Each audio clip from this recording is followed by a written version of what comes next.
The moment the wine hit her face, Elena realized the cruelest truth of all: she had never been invited to celebrate. Only to be destroyed. Gasps echoed through the ballroom, but no one stepped forward to help her. Not even the man who claimed to love her. That night should have been a family birthday dinner. Instead, it became a stage where Elena Carter, the quiet girl with paint-stained hands and a gentle smile, was turned into the evening's entertainment. But before we unravel how everything spiraled into humiliation and betrayal. Hello everyone, and welcome to Vale of Hearts, a place where love finds its way through the quietest corners of the soul. Tonight's story begins not with romance, but with a trap. A beautiful, glittering trap set by people who thought they knew exactly who Elena was. And who believed she would break easily. But they had no idea who they were dealing with. Elena Morgan had always carried a softness that made people underestimate her. She spoke gently, moved quietly, and preferred to slip through the world rather than stand in the center of it. But beneath that calm exterior lived a mind that missed nothing, sharp, observant, and deeply, almost painfully, self-aware. By day, she worked as a data analyst at her family's tech firm. A job she performed well enough to blend in without attracting attention.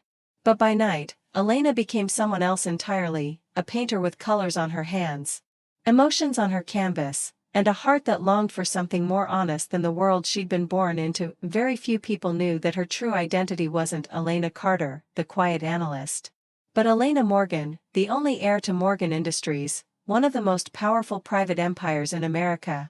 Valued at nearly $38 billion, she lived simply on purpose. Drove an old car. Rented a small apartment. Not because she had to, but because she wanted to understand who she was without the weight of her last name. Without the constant shadow of her father's money.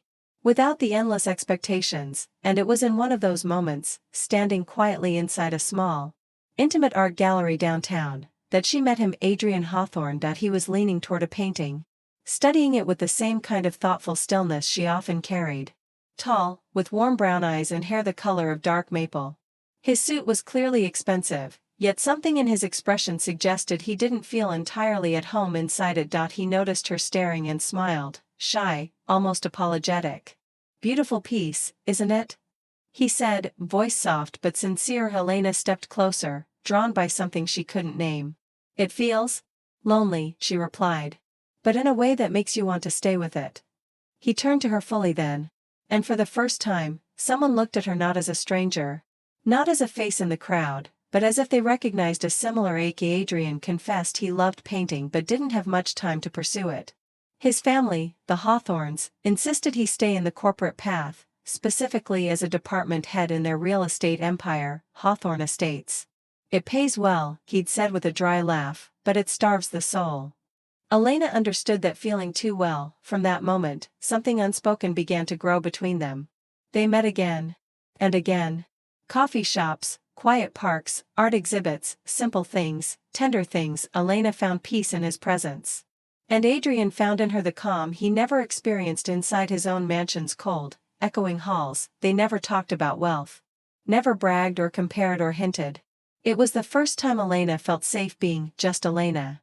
And because she had looked up the Hawthorne family long before she ever met him, she knew exactly who Adrian was. The youngest son of a powerful dynasty, raised under a mother who treated society like a chessboard she owned. But Adrian never mentioned the empire he came from. He never acted like someone raised in old money. He didn't brag, didn't flaunt, didn't expect. He didn't know who she was either. He thought she was simply a data analyst who painted on the side. And Elena, she didn't correct him. 3 months passed, and with every passing day, she felt herself slipping deeper into a warmth she'd never known. Then, one cool autumn morning, Adrian asked, "Elena, would you come home with me this weekend? To meet my family?" Her breath caught. She'd known this moment would eventually come. But not this soon, not before she had figured out what he truly meant to her. Yet she said yes. She shouldn't have. The Hawthorne mansion stood like a monument to old wealth, marble columns, vast lawns, and windows so tall they looked down on the world with quiet arrogance. Elena arrived in a modest dress, her hair pulled neatly behind her ear, trying to stay calm. But the moment Patricia Hawthorne saw her, Elena felt the temperature drop. The woman's smile was polite, but her eyes? Cold, judgmental, dissecting. "Ah," Patricia murmured, shaking Elena's hand without truly touching it. So you're the young woman Adrian's been spending time with. Elena opened her mouth to greet her, but Patricia had already turned away. Nicholas, Adrian's older brother, wasn't any more subtle. He stared at Elena as if she were a puzzle piece that didn't belong in the box. Later that evening, Elena overheard him whispering to someone on the phone, "Adrian's dating a girl who drives a 12-year-old car. A data analyst. I'm looking into her background. There has to be something off." And Lila, barely 20, dripping in designer labels, glanced at Elena's dress and laughed quietly behind her hand. It didn't take long for Elena to understand. They hated her on sight. Adrian tried. He held her hand during dinner, spoke softly to her, and attempted to defend her when his mother questioned her job, her upbringing, her clothes, but each time his voice grew firm. Patricia shot him a look that tightened his spine and silenced his courage, and Elena saw it. The fear in him. The boy inside the man who still obeyed his mother's every command. That night, as Adrian walked her to the car, his fingers trembled against hers. "Please don't judge my family by tonight," he whispered. "They're complicated." Elena forced a smile she didn't feel. "I understand," she murmured. "But love shouldn't be this hard, Adrian." He looked at her then with eyes full of apology. He never spoke aloud. And Elena realized something that frightened her more than the Hawthorne family ever could. If this was only the beginning, the storm ahead would be far worse. The days after meeting Adrian's family settled into a strange quiet, one that Elena tried to ignore, but couldn't quite shake. Patricia's cold stare, Nicholas's whispered call, Lila's mocking laugh. They echoed in her mind longer than she wished they would. Still, Adrian's warmth softened the edges of that memory. And she convinced herself that maybe, just maybe, things would get better. She was wrong. It happened on a Wednesday afternoon. Elena was sitting by the window in her small apartment, adding the last strokes of color to a canvas, when her phone buzzed. She wiped her fingers, reached over, and froze when she saw the name on the screen, Patricia Hawthorne. For a moment, she wondered if she should even open it. But curiosity, and hope, won. She tapped the message. "Elena dear, I'd love to invite you to my birthday dinner this Saturday. It'll be a small, private family gathering.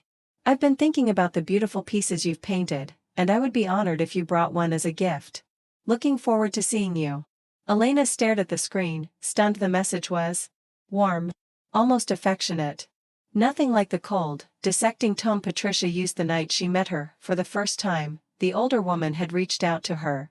Not to Adrian. Not through someone else.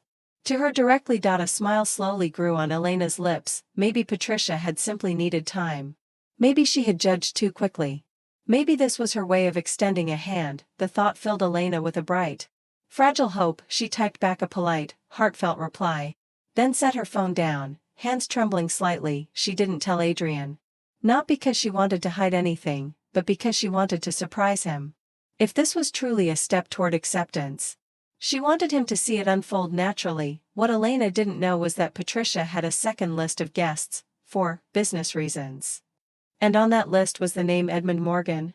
Invited strictly because the Hawthornes hoped to forge a partnership with Morgan Industries. Patricia had no idea he was Elena's father. To her, Edmund Morgan was simply another powerful name she believed she could charm. Elena spent the next 2 days working on the painting she'd bring as a gift. She poured a bit of herself into the canvas, letting soft blues bleed into warm golds, hope tangled with vulnerability. On the evening of the party, she chose a simple cream-colored dress, applied light makeup, and tied her hair loosely behind her head. She checked her reflection, whispered a small encouragement to herself, then carried the wrapped painting to the car. The moment she arrived, her breath hitched. The Hawthorne mansion was lit up like a palace, valets rushing, luxury cars lining the drive, chandeliers blazing through towering windows. This was not a small family dinner. This was a gala. A spectacle. A trap. For a long moment, Elena simply stood there, stunned. But she swallowed her doubt and stepped inside. The air was thick with perfume and expensive wine. Men in tailored suits, women draped in diamonds, clusters of business magnates, politicians, and socialites, all turning to stare at her as though a misplaced object had entered the room. The whispers began almost instantly. Who is she? Look at that dress. Is she serious? Is she carrying a painting?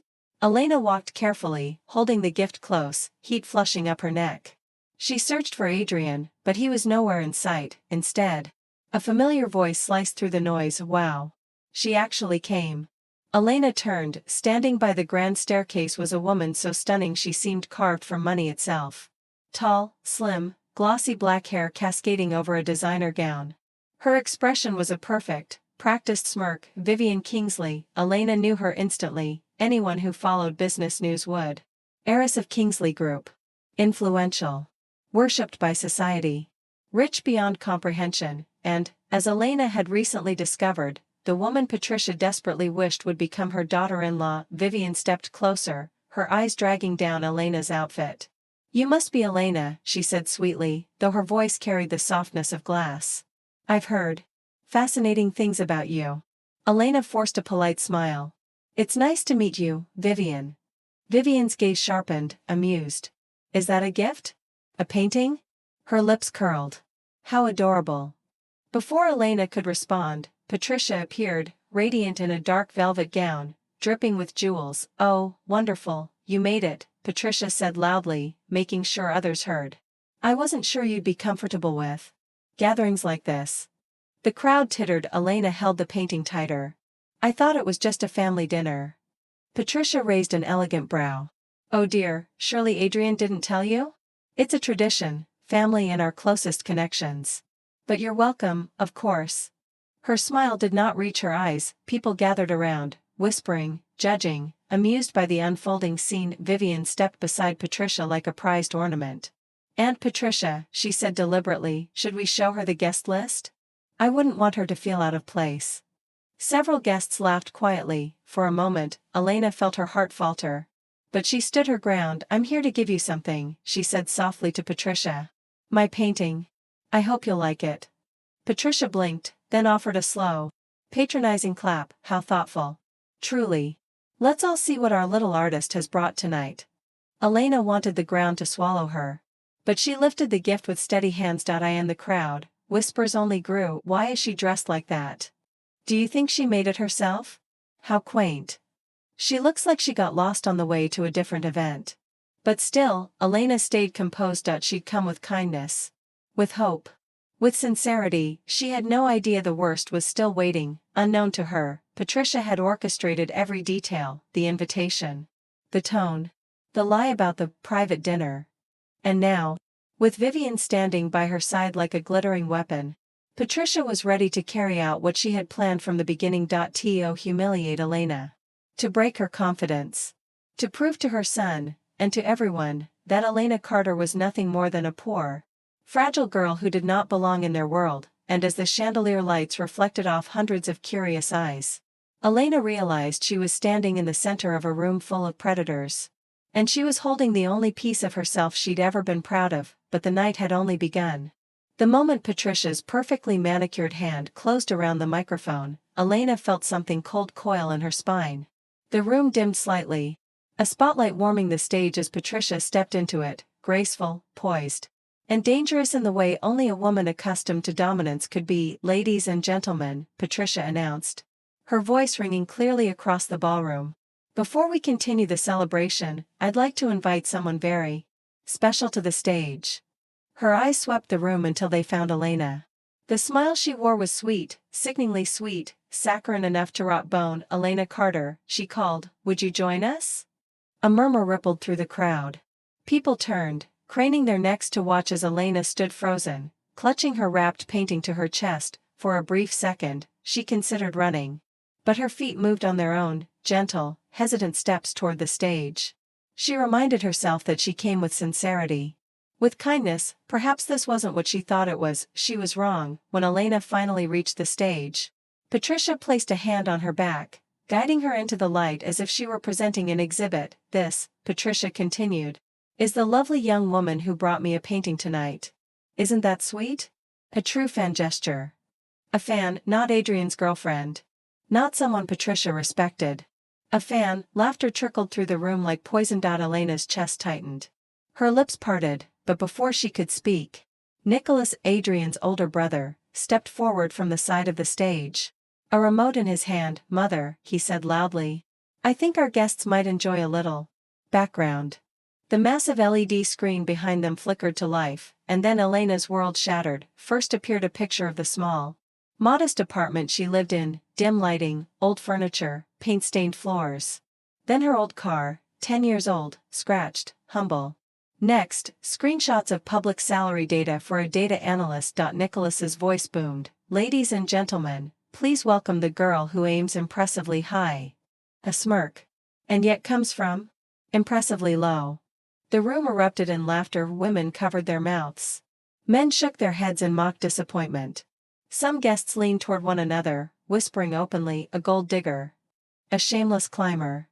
She wants to marry into wealth with that? What is Adrian thinking? Elena felt heat bloom painfully behind her eyes. Her body stiffened, breath catching as humiliation clamped around her throat like a fist. This is cruel, she whispered. Barely audible. Vivian Kingsley, standing near the front with a champagne flute, laughed a little too loudly. Oh sweetie, she said. Stepping closer, I honestly thought you were part of the staff. You know, hourly pay, minimum wage, that sort of thing. She tilted her head. But an artist? Really? That explains the outfit. Her eyes glimmered with delight at her own cruelty. The crowd laughed harder. Elena took a shaky step backward. I didn't come here for this. I came because you thought you had a chance, Vivian cut in sharply. Against me? She laughed, a cruel, ringing sound. Honey, you showed up with a painting. I showed up with 3 investment bankers and a lineage. The words sliced Elena open. Patricia clapped her hands lightly. Vivian, darling. Be kind. But the smirk on her lips said she didn't mean it. Elena's hands tightened around the frame of her painting, knuckles widening. All the light in the room felt hot and vicious, crawling across her skin, and then, a woman Elena didn't know stepped forward with a full glass of wine. It happened in a blink. A splash. A gasp. 1,000 camera flashes. Cold red liquid drenched Elena from collarbone to waist, staining her simple cream dress like spilled blood. She froze. Her breath snapped out of her lungs. The room was silent for half a heartbeat, then exploded with laughter, cheers, and gleeful whispers. Oh my God, look at her. She's dripping. This is priceless. Poor thing, can she even afford dry cleaning? Elena trembled. Her hair clung to her face. Her dress was soaked, heavy. Her fingers shook around the ruined painting. She felt small. So unbearably small. Her eyes searched desperately, not for escape, but for one person, the only person who should have stepped forward by now. Adrian. He stood near the back of the ballroom, stiff, pale, eyes wide with horror. For a split second, her heart lifted. He's coming. He'll defend me. He has to. But then Patricia turned her head and locked eyes with him, a silent warning. Her stare was sharp, commanding, unyielding, and Elena watched, breath suspended. As Adrian's shoulders sagged. He took one step forward, then stopped, his lips parted, then closed. He looked away. Away from her. Away from the woman he claimed to love. Elena's heart cracked so loudly she swore the room could hear it. Adrian. She whispered, voice trembling. Just loud enough for him to hear. He flinched, but he didn't move.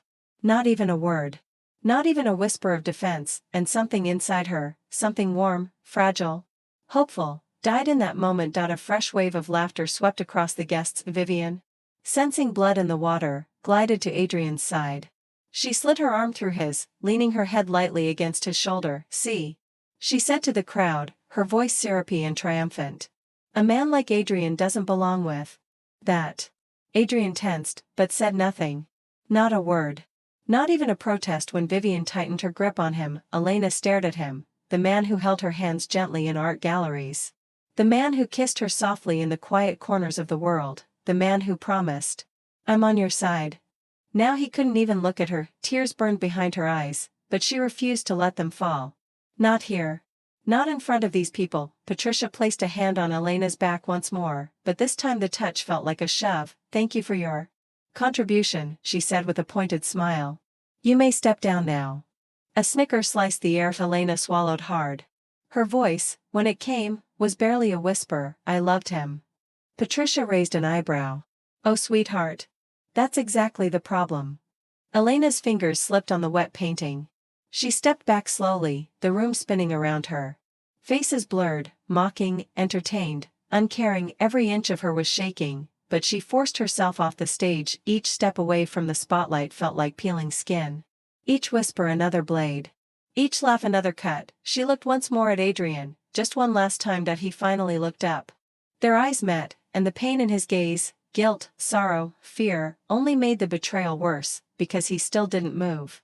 He still didn't speak. He just stood there. Anchored by his mother's chains and his own cowardice, Vivian lifted her chin proudly. Still clutching his arm. He belongs with me, she said softly. But loud enough for Elena to hear, and Adrian didn't deny it. Elena turned away, and walked out of the ballroom. Out of the humiliation. Out of the future she thought she had, but as the doors closed behind her, one thing became painfully, violently clear: this wasn't the end of her story. It was only the end of her innocence. The heavy doors at the far end of the ballroom slammed open with a force that cut through the laughter, the whispers, and the music all at once. The sound echoed against marble and crystal, slicing through the air like a thunderclap. Every head in the room turned. A tall, silver-haired man stepped inside, clad in a tailored charcoal suit, coat billowing slightly with each purposeful stride. His presence alone felt like a shift in gravity. Power radiated from him in quiet, terrifying waves. Edmund Morgan. He wasn't announced. He didn't need to be. People recognized him instantly. And those who didn't, felt the weight of him anyway. The ballroom fell so silent that even the chandeliers seemed to stop shimmering. Edmund's eyes swept the room once, sharp, assessing, lethal. But when his gaze landed on Elena, his entire expression shattered. His breath caught. His jaw clenched. There she stood, drenched in wine, hair tangled, clutching a ruined painting to her chest. Her shoulders trembled. Her eyes were red, swollen, broken. For a split second, Edmund didn't move. The world seemed to tilt. Then, he strode through the crowd with the fury of a storm unleashed. "Elena," he breathed. Voice strained, devastated. Before she could speak, he pulled her into his arms, protective, fierce. Shaking slightly as if the sight of her wounded body carved into him. "Oh God," he whispered against her hair. "Who did this?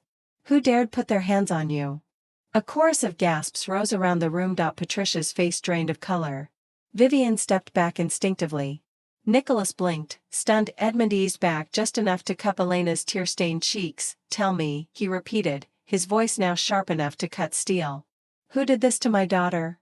The room erupted into chaos. Whispers flew like arrows. "Daughter? His daughter? As in, Morgan Industries? No. No, that can't be. Oh my God." Patricia stumbled forward, her face twisted in disbelief. "Why your daughter?" she stammered. "But she said her last name was Carter. She never mentioned." Edmund turned to her, and the look he gave Patricia Hawthorne could have frozen fire. "Yes," he said, voice low, thunderous. "My daughter. Elena Morgan. The sole heir to Morgan Industries." A deep hush consumed the ballroom again. Edmund stepped in front of Elena as if shielding her from every eye in the room. His posture straight and unforgiving. "And you," he said, each word dripping with cold fury, "have publicly humiliated, insulted, and assaulted the future head of a $40 billion corporation." Patricia's legs buckled. She grabbed the edge of a table to keep herself upright. Nicholas went pale. Lila covered her mouth, trembling as if afraid he might turn his wrath on her next. Vivian backed away. Her face white as marble, lips twitching as the weight of the situation slammed into her. Edmund continued, voice rising, "You have mocked her, investigated her, displayed her private life on screens, and allowed your guests to lay hands on her." He gestured at Elena's ruined dress. "My daughter came here with kindness and respect. And you treated her like filth." No one dared breathe. Patricia tried to speak. Her voice cracked. "Mr. Morgan, I had no idea. If we had known." Edmund's eyes narrowed dangerously. "So if she were wealthy enough, if she were powerful enough, then her dignity would matter to you?" Silence. A suffocating, damning silence. "That," he said coldly, "is precisely why your family will never again have the privilege of doing business with mine." A loud collective gasp swept the room. Patricia staggered backward, horror dawning on her. "And Mr. Morgan, please, Morgan Industries is our largest investor. If you withdraw." "I'm not withdrawing," Edmund said. He stepped closer. His presence towered. "I am terminating every contract, every partnership, every project bearing our names together." He paused, letting the words burn into the air. "And I will be sending a lawsuit for defamation, character assault, and emotional damage." Patricia collapsed into a chair, colorless and shaking. Nicholas's lips parted but no sound came out. Vivian looked around desperately, as if expecting someone to rescue her from the humiliation she suddenly shared, but no one did. "Not tonight," not against a Morgan. Elena stood silently through it all, shoulders slightly hunched. Heart battered, tears still clinging to her lashes. She didn't speak. Not yet. Edmund wrapped his coat around her, warm, heavy, shielding her from the stares of the room. You're safe now, he whispered. I'm here, sweetheart. His voice trembled. He wasn't a man who cried. But tonight, he nearly did. As he held her, someone approached cautiously. Adrian. He walked slowly, guilt dragging down each step. His face was pale, tormented. His hand shook slightly as he reached out. Elena? Please, he pleaded. I'm so sorry. I wanted to step in, I did, but my mother, I didn't know what to. Elena didn't even look at him, not because she hated him, but because she didn't recognize him anymore. Adrian took another step closer. Elena, please, he begged. I love you. She finally turned. Her eyes were calm, too calm. Like a sea that had stopped fighting the storm because it had already sunk. Love? She whispered. Her voice held no anger. Just truth. And devastation. If you loved me, Adrian, you would have taken one step. Just one. He flinched. I tried. No, she said softly. Her voice didn't rise. It didn't tremble.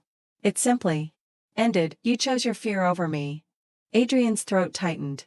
His words failed him entirely. Edmund stepped between them, firm, unyielding. You have done enough, he said sharply. Stay away from my daughter. Vivian stood frozen behind Adrian, her hand slipping from his arm like wilted silk. Her face was pale, panicked. She had lost. Spectacularly. Elena looked at Adrian a final time. I hope you find the courage you couldn't find tonight, she whispered. But it won't be with me.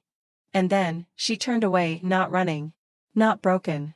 Walking, with dignity, with quiet strength, and with her father beside her. Leaving a stunned ballroom behind, the massive doors closed after them with a resounding thud. It was not just the end of a night. It was the end of everything she once believed. And the beginning of who she was meant to become. The ride home from the disastrous banquet was wrapped in a suffocating stillness. The interior of the car felt colder than any winter night, and Elena sat motionless in the back seat, her wet dress clinging to her skin, her eyes fixed on nothing. Edmund drove without a word, though every glance he stole through the rearview mirror revealed the storm inside him, loss, fury, and a helplessness far more painful than anger. As the house came into view, Elena finally spoke, her voice thin and cracked like glass. Dad, I don't want to love anyone anymore. The sentence hit Edmund with the violence of a car crash. His grip on the steering wheel tightened, but when he turned to her, his voice was gentle and steady. You don't have to, sweetheart. Not now. Not soon. Just rest. Let me take care of the world for you. She didn't answer. She simply followed him inside, moving as though every step cost her a piece of herself. Later that night, after showering and changing into warm clothes, Elena sat on the edge of her bed, wrapped in a blanket, staring at the wall. Her phone buzzed once. Then again. Then in relentless waves. Adrian's name filled the screen over and over. His messages were frantic, suffocating in their desperation. Elena, please. I made a mistake. I should have stood up for you. I'm so sorry. I panicked. I didn't know what to do. Please talk to me. Please. His voice notes were worse, his breathing uneven, his words trembling. For a moment, Elena thought she might cry again, but the tears never came. She had already cried everything out. All that remained was a numbness so deep it felt like silence had become part of her bones. When she finally unlocked her phone, she typed a single message, slow, steady, final. We're done. She didn't wait to see if he read it. She turned the phone face down and let it vibrate endlessly against the nightstand. Across the city, Adrian fell apart. The moment he saw her message, he felt the world drop out from under him. His hands shook so violently he dropped his phone, and when he sank to the floor, he stayed there for hours. He didn't go to work for days. When Patricia demanded to know why he was moping over that girl, he didn't even answer. When Nicholas mocked him, he didn't look up. When Lila told him he had embarrassed the family, he didn't move. He had lost her, and the worst part was knowing he deserved to, and while Adrian unraveled privately, the Hawthorne family unraveled publicly. Footage from the banquet leaked online within hours. Millions watched Patricia mock Elena, saw wine splash across her dress, heard Vivian's cruel laughter. By morning, headlines exploded. Hawthorne family bullies young woman in public banquet. Corporate elitism on full display. Morgan Industries heir humiliated by Hawthorne matriarch. Hawthorne estate stock nosedived. Investors demanded explanations. Board members called emergency meetings. Patricia, who had spent decades curating a spotless philanthropic image, was summoned by the Charity Foundation's board and politely forced to step down. Reporters described her as combative, careless, and socially tone-deaf. For the first time in her life, Patricia Hawthorne was powerless. Vivian Kingsley suffered too. Her brand endorsements were quietly terminated one by one. Public opinion turned vicious. Fashion accounts mocked her designer cruelty, and social networks flooded with calls to boycott her collaborations. The Kingsley PR team scrambled to contain the damage, but the internet had already decided. Vivian was done. Meanwhile, Elena didn't watch the news. She didn't open social media. She barely left her room except to paint. She didn't need the world's outrage. She needed her silence. She needed to rebuild the parts of herself that someone else's cowardice had cracked, but even in her quiet retreat, something inside her was changing. She wasn't curling into heartbreak. She wasn't waiting for an apology. She wasn't longing for Adrian. She simply let go, completely, painfully, fully. Because that night, Elena Morgan had learned something she would never forget. Heartbreak wasn't the moment someone hurt you. Heartbreak was the moment you realized you deserved better, and for the first time in her life, she was ready to choose better. The weeks following the scandal unfolded quietly, almost strangely so. While the world outside buzzed with headlines about the Hawthornes' downfall, inside the Morgan estate, Elena rebuilt her life in soft, steady steps. She returned to work, first remotely, then back to the office, diving into data models and strategy meetings with the precision she had always been praised for. But this time, she wasn't hiding behind the name Carter. The entire company now knew who she was. And yet, she walked through the hallways with calm humility, a quiet confidence that made people admire her even more. In the evenings, she painted. She filled canvas after canvas with colors she hadn't touched in years, deep blues of reflection, warm golds of resilience, soft greens that hinted at beginnings she wasn't ready to claim yet. And on weekends, she accompanied her father to charity events, helping him restructure new community programs, particularly those supporting young artists. The work grounded her. It reminded her that the world held beauty far beyond the cruelty she had endured. Edmund watched her closely. Too closely. He pretended to read documents but observed her from across rooms. He asked her how she felt even when it was obvious from her silence. And every night, before he retired to his study, he always paused at her door as if expecting to hear her crying again, but she didn't cry now. That worried him more. One afternoon, as Elena reviewed proposals for the Morgan Foundation, Edmund cleared his throat with the subtlety of a man about to meddle. "Elena," he said, "I've arranged a meeting for you this Friday evening." She didn't look up. "Is it work-related?" "No," Edmund answered, too quickly. Her stylus dropped onto the tablet. She lifted her gaze slowly. "Dad?" "No." "Yes," he insisted, though his tone softened. "Sweetheart, I watched you break that night. I watched you try to rebuild yourself alone. I'm not pushing you toward love. I'm simply saying, open the door a little. That's all." She sighed, leaning back in her chair. "I'm not ready." "Then go as someone who's not ready," he said. "You are not agreeing to anything except dinner." His voice held a painful tenderness. The voice of a father afraid his daughter would permanently close herself off from the world. After a long pause, Elena nodded. Not because she was excited, not because she expected anything, simply because healing, she realized, didn't mean staying still. Sometimes it meant walking forward even when your heart wasn't sure it could hold that future yet. Friday came faster than she expected. The restaurant Edmund chose was elegant but private, tucked away in an old building overlooking the river. When Elena walked in, wearing a soft, ivory blouse and a tailored navy skirt, she felt a quiet nervousness flutter beneath her ribs.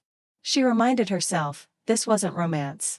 This was a step. She was guided to a private dining area where a man already stood waiting. Elena stopped, not because she was intimidated, but because he carried a presence unlike anyone she had ever met. Tall, dark hair, sharp jaw softened by warm eyes. A tailored suit that suggested old money, but a posture that held none of the arrogance she'd grown to despise. He smiled, gentle and sincere. "Miss Morgan?" "Elena," she corrected softly. He nodded. "Elena." His voice was low, smooth. Almost calming. I'm Christopher Beaumont, he said. She blinked in surprise. Beaumont. As in Beaumont Holdings, one of the largest private conglomerates on the East Coast. He extended his hand. It's a pleasure to meet you. When she shook it, she noticed how steady and careful he was, as if he were afraid to startle her. They took their seats, and the conversation began with polite formalities. But unlike every elite man she'd met before, Christopher didn't speak to impress.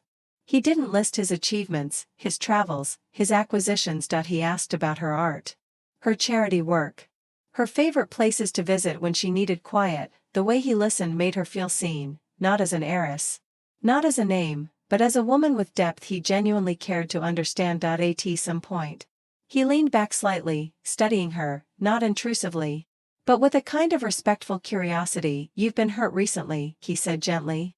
And I won't pretend I deserve to know your story. Elena stiffened, fingers curling around her glass. But, he continued, voice warm, whoever hurt you doesn't deserve even a memory of you. Her breath caught. Those words were simple, but the kindness in them felt like a balm she didn't know she needed. For the first time in weeks, maybe months, Elena smiled. A real smile. Small, but honest. Christopher's expression softened. There it is, he said quietly. I'm glad I got to see that. She looked down, warmth blooming in her chest. It wasn't love. But it was something she had forgotten was possible, safety, and she wasn't afraid of it, not anymore. Outside the restaurant, the night air was cool and gentle. Christopher walked her to the car, maintaining a respectful distance. If you ever want to talk, he said as the driver opened the door, about art, or charity, or nothing at all, I'm here. Thank you, she whispered. I don't know what I'm ready for. His smile was soft. You don't have to know.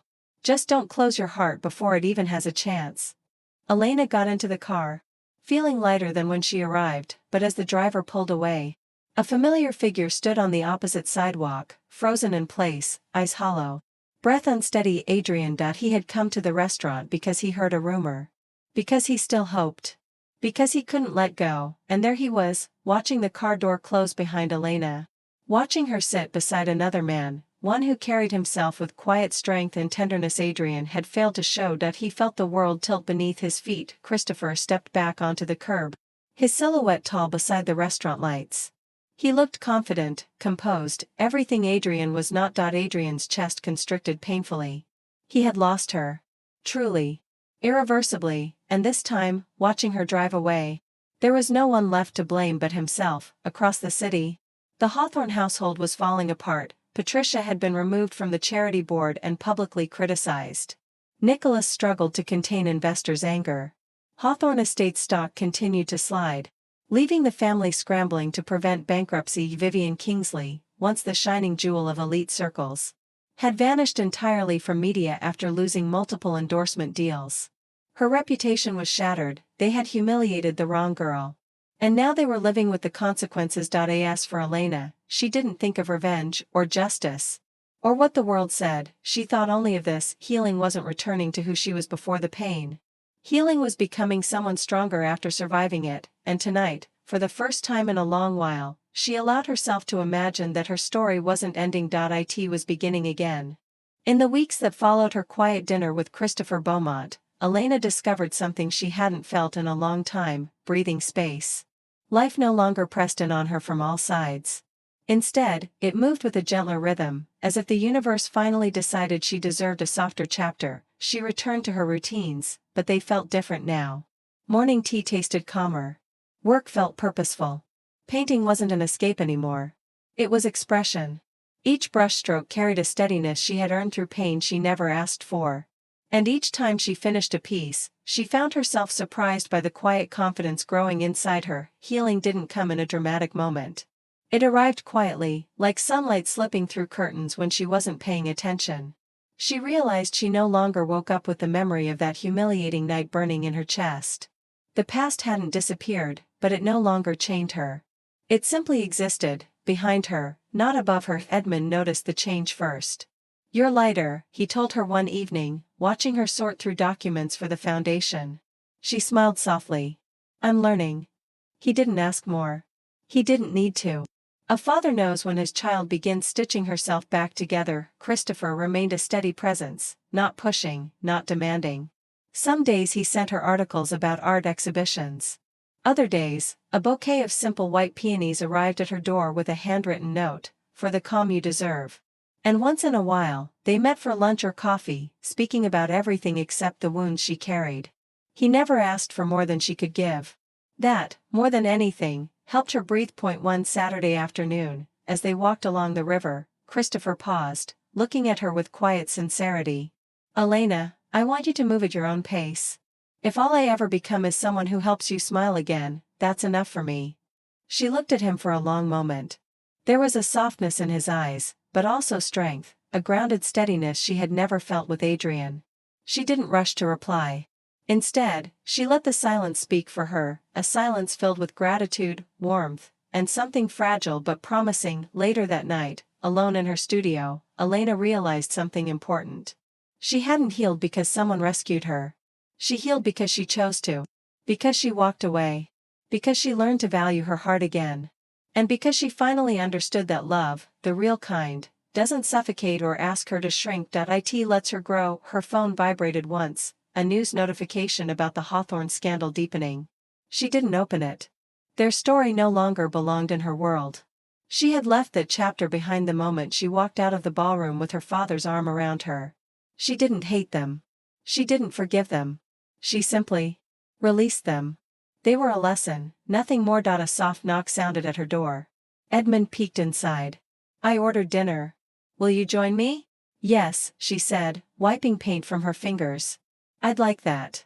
As they ate together, laughter filling the dining room, Elena felt a warmth she hadn't realized she missed. A home not defined by pedigree or power, but by love. And she allowed herself to hope that someday, maybe soon, she could share that warmth with someone else, not because she needed saving, but because she deserved companionship that honored her. A new chapter waited somewhere ahead, whether with Christopher or simply within herself. And for the first time, she wasn't afraid to walk toward it. She stepped onto the balcony, letting the cool evening air brush her skin. The city lights shimmered below, an endless sea of possibilities.